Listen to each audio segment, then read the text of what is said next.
I stood over it, staring at his face, and couldn't recognize him. He looked different, because for the first time in my life, he was quiet, silent, and that silence was more terrifying than all the years he spent yelling. The room smelled of lilies and powder. My mother was crying. Someone whispered a prayer. And I stood there, without tears, without words, just looking at the body of the man who once broke me. You'd be proud of me. Dad, I arrived on time, wearing a suit, back straight. The words formed themselves in my mind. You hurt me. You destroyed my childhood. You called it raising a man. But it was violence, cruelty, humiliation. I didn't say any of it. Inside me, only my heart was loud. I felt tired, as if I'd carried this weight for so long and only here, at your funeral, decided to put it down. And then the memories rose. I saw myself at 6, a small boy sitting at the edge of his bed in a pajama with little cars on it, holding a wooden soldier, missing one arm. You broke it because I didn't dig a trench fast enough. You said toys were nonsense and men shouldn't waste time on stupid things. That was the first time I realized that being a man was frightening, you screamed loud. But her silence was worse. My mother stood in the doorway, holding onto the frame, staring at the floor. I waited for her to say anything, to step in front of me, to protect me. She never did. From that day on, I knew no rescue was coming. Not from you, not from her. I became a quiet child.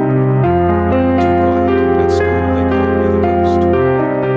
I didn't get angry. I didn't know how. Any spark of anger turned into fear inside me. Fear of becoming you. You taught me to be strong. Your strength lived in the scars on my body. You said, the world doesn't love the weak. You hit first, or you fall and get finished. I did not understand that. You were talking about yourself. Everything you taught me was a reflection of your own fear of being nothing. At 6, I learned not to cry. At 7, to hide the bruises. At 8, to smile through pain, and eventually, pain became my baseline. So normal that as an adult, I couldn't distinguish love from suffering. I thought one couldn't exist without the other. Whenever someone said they loved me, I waited for the blow. Whenever I laughed, some part of me braced for something bad to happen. I stepped out of the church. Cold air sliced my throat, reminding me I was still alive. The world outside was the same gray street, wet asphalt. Strangers in black, but inside everything shook. I tried to light a cigarette. My hands trembled, the match slipped and died. Even the flame didn't want to be near me. I leaned against the wall. I couldn't breathe. My chest tightened as if someone had put a boot on my soul again. I was 32, and all this time I'd carried your voice in my head. Don't cry. Don't be weak. Men don't feel.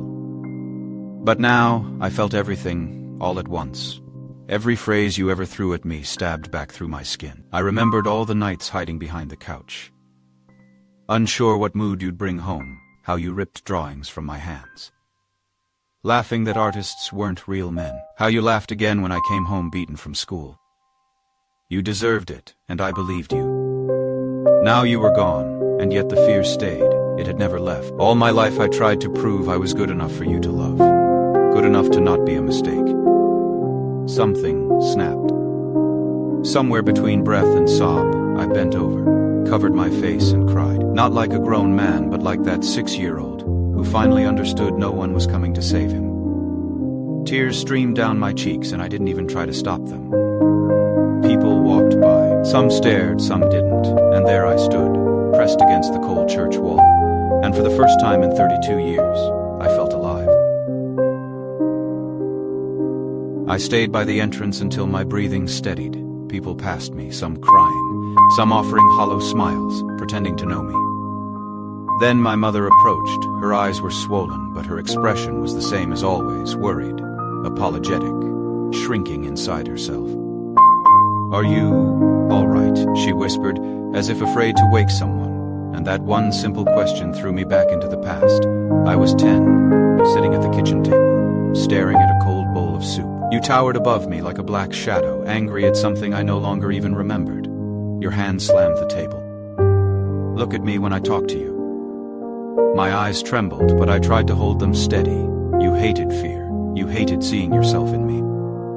My mother stood by the stove, stirring an empty pot just to keep her hands busy. Please don't, she whispered. Enough, Marina, this is discipline, you said with the authority of a judge delivering a sentence. Then you grabbed me by the shoulder so hard I cried out. A man must learn to endure what? Pain. Shame. You. She reached to stop you. You shoved her aside. She hit the fridge, covered her mouth to stifle a scream, and she turned away. That was the moment I learned the truth. She couldn't protect me, not because she didn't want to, but because she was just as afraid as I was. And if she wouldn't save me, then I clearly wasn't worth saving. Are you all right? She repeated now, standing in front of me. I looked at her trembling hands, her drawn-in shoulders, her avoidance of my gaze. I wasn't angry at her anymore, and that surprised me. For years I wanted to scream. Why didn't you stop him? Why didn't you speak? Why did you leave me alone with him? But now, I saw a woman he broke too. The only difference was, I got out. She didn't. She asked softly, "Shall we go home?" Home, a word that had always meant danger. I inhaled sharply. Cold air burned my throat like a blade, and another memory surfaced her. The woman I loved and lost, not because she left, because I pushed her away. We were in my kitchen, she was cooking pasta, humming to herself. But I stood by the window, waiting for pain. Not physical pain, the pain that comes when love turns into something sharp. "You're quiet again," she said, turning toward me. "Are you okay?" I shrugged. Saying yes would be a lie. Saying no would be an invitation to feel. And feeling meant vulnerability. Vulnerability meant danger. "It's fine," I said. She touched my hand. I flinched. "Are you afraid of me?" she asked, gently. "No," I lied. "Then why won't you talk to me? Why do you disappear when you're hurting?" "Why do not you ever get angry? Why will not you let me in?" I wanted to answer. Because anger is him. Because if I let someone close, they will break me again. Because I don't know how to live when I am loved. But I said nothing, and in my silence something in her eyes went dim. "You don't trust me, do you?" she asked. I still said nothing, and the next day she left. She left a note. "I love you. But love alone can't save someone who refuses to be saved." Standing there outside the church, I realized. I'd been repeating his mistakes.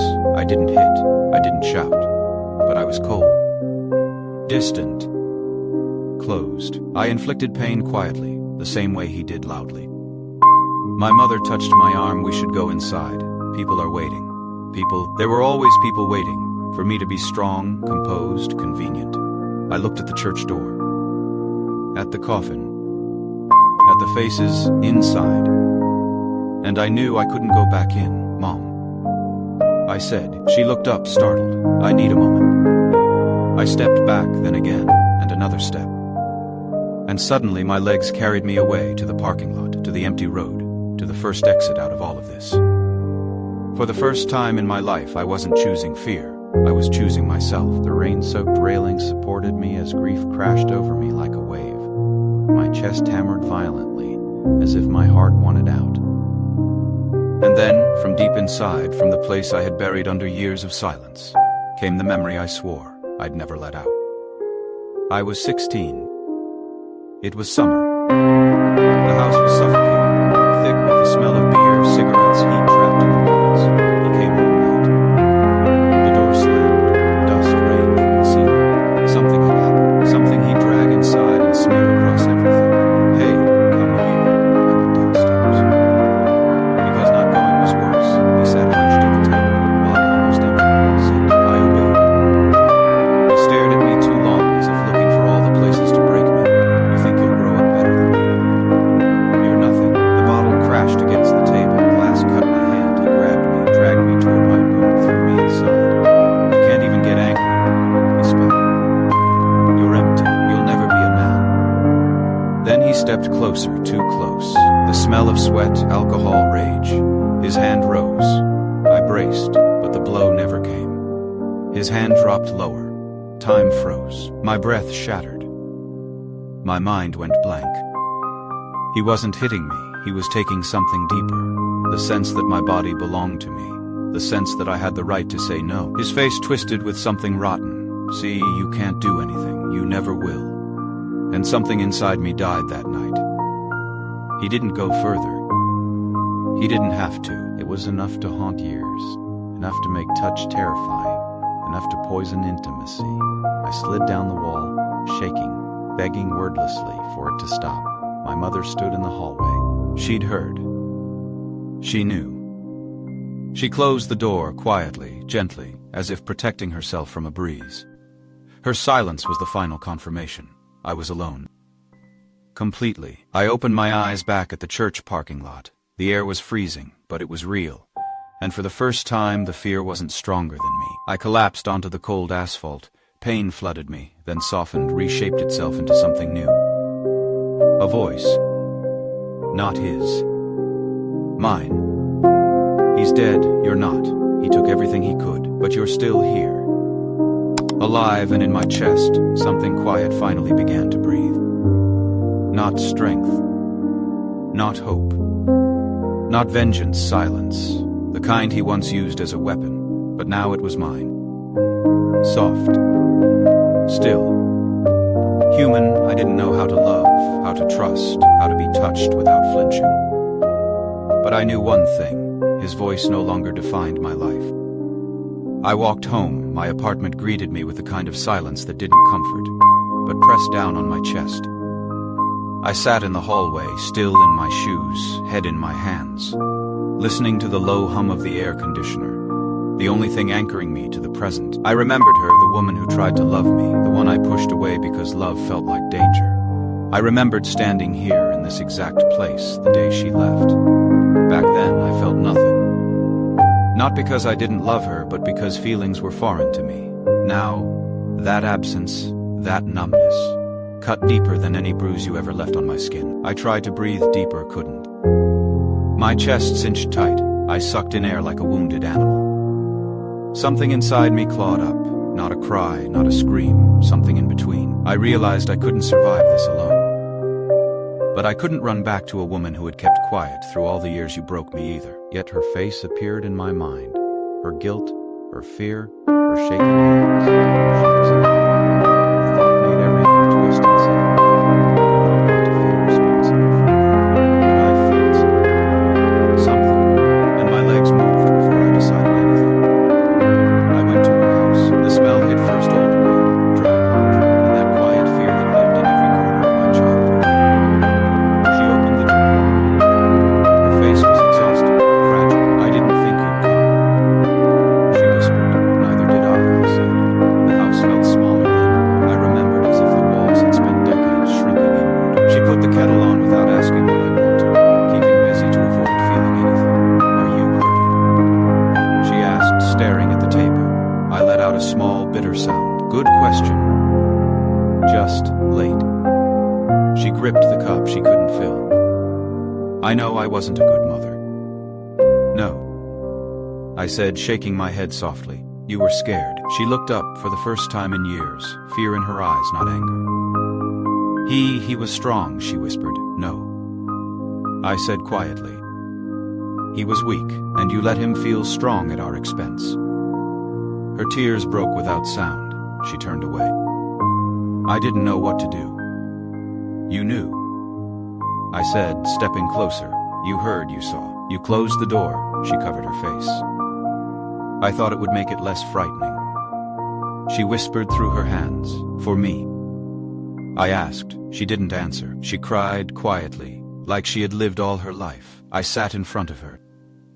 I didn't come to accuse you, I said. I came because the truth has to exist somewhere. She lowered her hands, staring at me confused. It hurt, Mom. I said, it hurt so much. From him, from you. From your silence. From carrying what no child should carry. I didn't save you. She whispered, no. I said calmly, you didn't. She gasped, as if those words struck harder than any blow he'd ever given. But listen. I continued, that was him. His cruelty. His darkness. His fears, you were there. You survived the only way you knew how, and I survived too. Here we are. She looked at me, really looked, and for the first time I saw a flicker of something new in her eyes.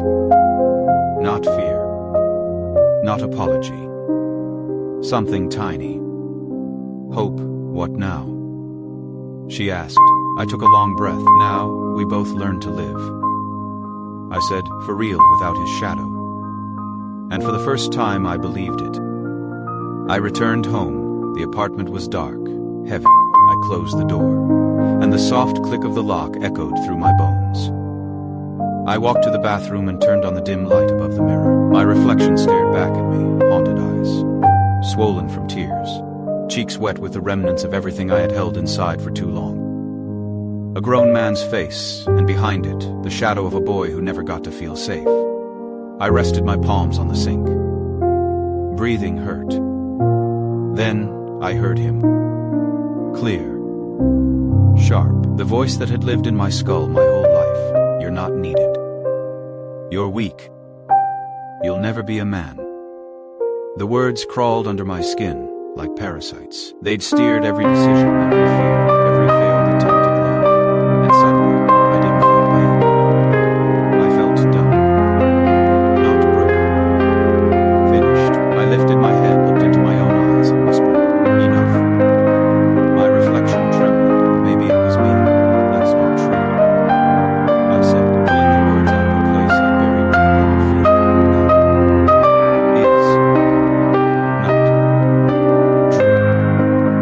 I watched something shift in my eyes, a faint spark of something human. Your words die with you. I said slowly, steadily, and I'm done carrying them. The air in the room felt different, lighter, colder, real. I pressed both palms against the mirror, felt the chill of the glass. For the first time, I saw myself clearly. Not a child. Not a victim. Not a shadow. A man. Tired. Wounded, but alive. I am not weak, I whispered. I am not empty. I am not your ghost. Every word removed a brick from the wall you built inside me. Thud, thud, thud, thud. And then silence. Not emptiness. Silence. The first silence in my life that didn't hurt. I dropped my hands, closed my eyes, and finally said the thing I'd been afraid to admit. You don't decide anything for me anymore. No echo of pain came, only warmth small but real, as if something rusted and heavy had been pulled out of me, as if a lock had fallen off from the inside. I looked at the mirror again, and saw myself as I truly was. Ivedi eyes, tired, fuddied breath, unsteady, tharty. Scars deep, Savendi. But real. Me. Letting go wasn't a sudden burst. It was a thin layer of air forming between me and the past, a separation I had never felt before. I touched my face, my own face, and realized he wasn't living in me anymore. I was free. I fell asleep, and for the first time in 32 years, I woke up from the sound of my own breathing, not fear, not memory, not dread. Morning light spilled through the curtains. A thin golden line cut across the wall. I stared at it for a long time, like it was the first sunrise of my life. No tension. No expectation of pain.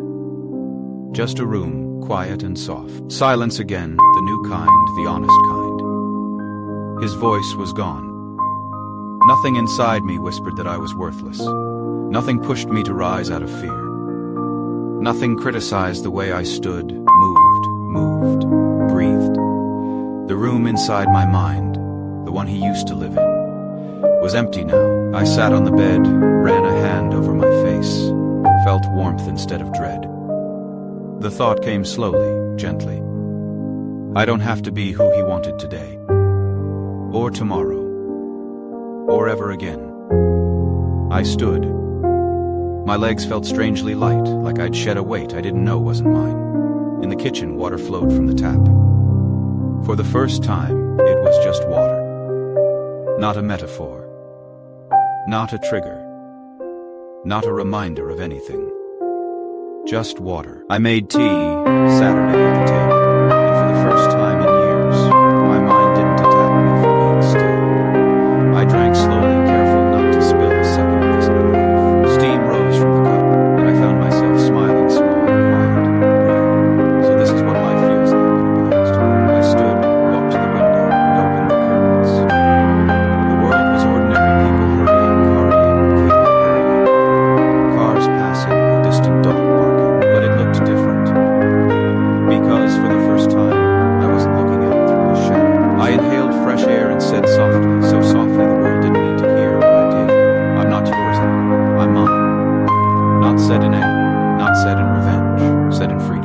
simplest kind, the quietest kind, the truest kind. I closed the window, exhaled, and took the first step into my life without him.